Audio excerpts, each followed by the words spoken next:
សូមមកជៀនត្រីទូចវិញម្ដងចាគឺត្រីរៀនឹងឯងទៅផ្សារឃើញត្រីរៀស្រស់ៗល្អពេកក៏ទិញ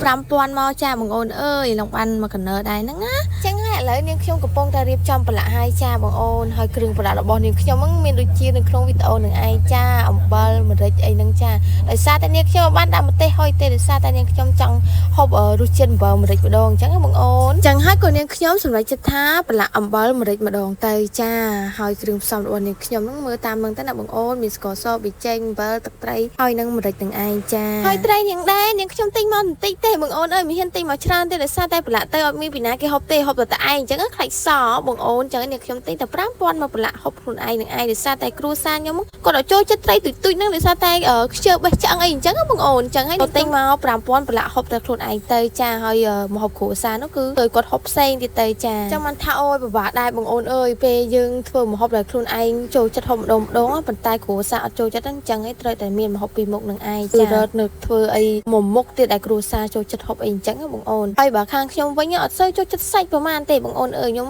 ចូលចិត្តត្រីណាជាពិសេសអាត្រីទុយទុយអញ្ចឹងចូលចិត្តទិញមកប្រឡាក់អញ្ចឹងហើយមួយទៀតគឺស្លម្ជូរស្លប្រហានិយាយរួមស្លឆ្ងាញ់តែម្ដងណាត្រីរាទុយទុយអញ្ចឹងបងអូនបានទិញមកស្រស់ៗចេះទៀតមានពងចេះទៀតបងអូនអើយនិយាយពីថាស្លប្រហាស្លម្ជូរនិយាយពីថាចាប់ចិត្តត្រូវគ្នាតែម្ដងណាវាជាតិតែម្ដងណាបងអូនតែធ្វើមិនបើស្លទៅហូបតែឯងហ្នឹងអញ្ចឹងនាងខ្ញុំអត់ស្លទេមានតែប្រឡាក់ហាហ្នឹងជៀននឹងឯងចាហើយថ្ងៃនេះដែរបងអូនអើយដូចមិនសូវពេកថ្ងៃអីល្អ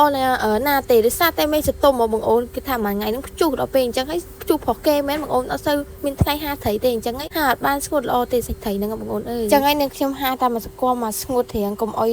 ត្រីហ្នឹងសើមពេកអញ្ចឹងបងអូនបាននាងខ្ញុំយកមកជៀនតែម្ដងឥឡូវបន្ទាប់ពីនាងខ្ញុំដាក់ខ្ទះហើយឥឡូវដាក់ខ្លាញ់ចូលចាដើម្បីឲ្យខ្លាញ់រៀងក្តៅបន្តិចក៏នាងខ្ញុំចាប់ផ្ដើមដាក់ត្រីរារបស់នាងខ្ញុំបានហាហើយមិញហ្នឹងគឺយកមកជៀនតែម្ដងចាបន្ទាប់ពីដាក់ជៀនហើយអស់ហើយក៏នាងខ្ញុំហ្នឹងទុកបន្លាយសិនចាបងអូនមកមើលមុខម្ហូបនាងខ្ញុំមួយទៀតថ្ងៃនេះគឺត្រីខពងទាចានិយាយរួមឲ្យថាចុងខែពាក់កណ្ដាលខែអីម្ហូបហ្នឹងគឺឆ្ងាញ់ណាស់បងអូនអើយគិតថាដូចខ្ញុំចឹងអត់ឲ្យតែពេលថាដាច់លុយអីលុយរៀងនៅសល់បន្តិចអីឆាច់ចាយដល់ខែអីដល់តែរនឹកម្ហូបហ្នឹងចេញមុនគេហ្មងគឺខួរក្បាលហ្នឹងបងអូនគឺចេញមុខម្ហូបហ្នឹងមុនគេតែម្ដងចាដោយសារតែអស់លុយតិចហើយឆ្ងាញ់ទៀតហើយអាពេលមានលុយច្រើនវិញមុខម្ហូបហ្នឹងគឺគាត់ចេញចាគាត់តែឃើញក្រៅហ្នឹងគោថាលែងចង់ហូបដែរអញ្ចឹងណាចាការនៅមានលុយហាយសយអញ្ចឹងបងអូនដល់ពេលអស់លុយទៅអូយម្ហូបហ្នឹងសំខាន់ជាងគេតែម្ដងចាពងទាត្រីខហ្នឹងគឺ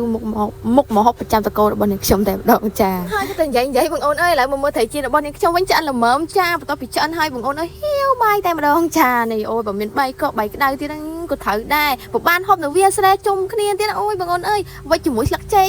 ឆ្ងាញ់យ៉ាងណាទៅណូមែនអត់បងអូនប៉ុន្តែនៅភ្នំពេញអត់មានវាស្រែទេមានតែថ្មអញ្ចឹងហើយមានតែហូបនៅក្នុងផ្ទះនឹងឯងចាអូយឡើងទំនើបហ្មងនេះ